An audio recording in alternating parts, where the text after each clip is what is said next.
I started onboarding new employees who had no prior experience with SaaS, and I realized that most of the acronyms we were using were actually not easy to understand. So I decided to make a quick video to explain the most important ones.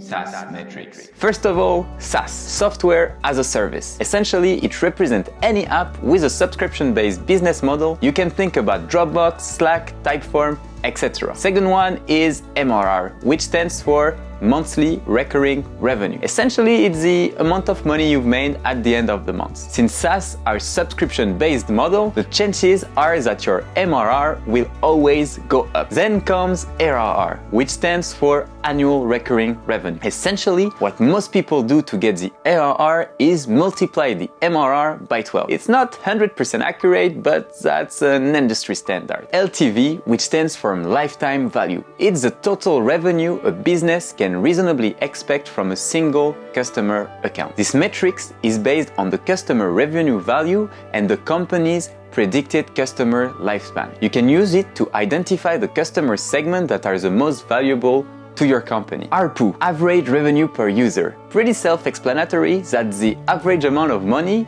your company can expect from a single customer. It's the total revenue of your business divided by the total number of users. Careful not to confuse it with the lifetime value that measure how profitable each customer is on a unit basis. We can see the ARPU as a way to measure overall health of your business. Net MRR churn. It's the loss of revenue month over month due to cancellation and account downgrades. After considering any revenue from existing customers, it shows a relative loss to your company by subtracting expansion MRR. Gross MRR churn. It's the percentage revenue lost due to cancellation and downgrades. This metric shows the total loss to your company without taking into account the expansion. CAC.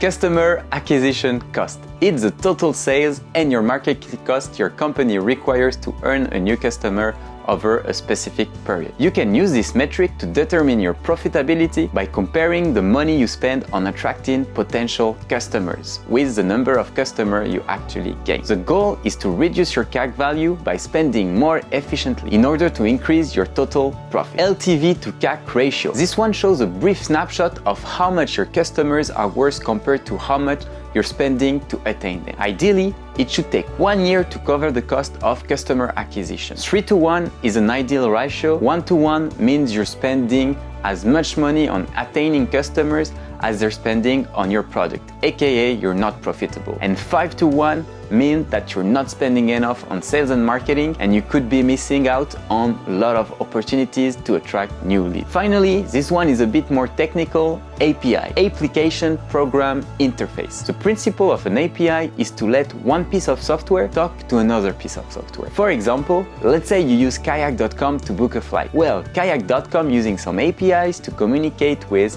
American Airlines systems. When you search San Francisco to Paris in Kayak, American Airlines booking API will essentially receive this request from Kayak, pull up all the info requested and send it back. Kayak will also need its own API to understand the information that American Airlines API returned. Hope it was helpful for you guys. Have an amazing day. Bye bye.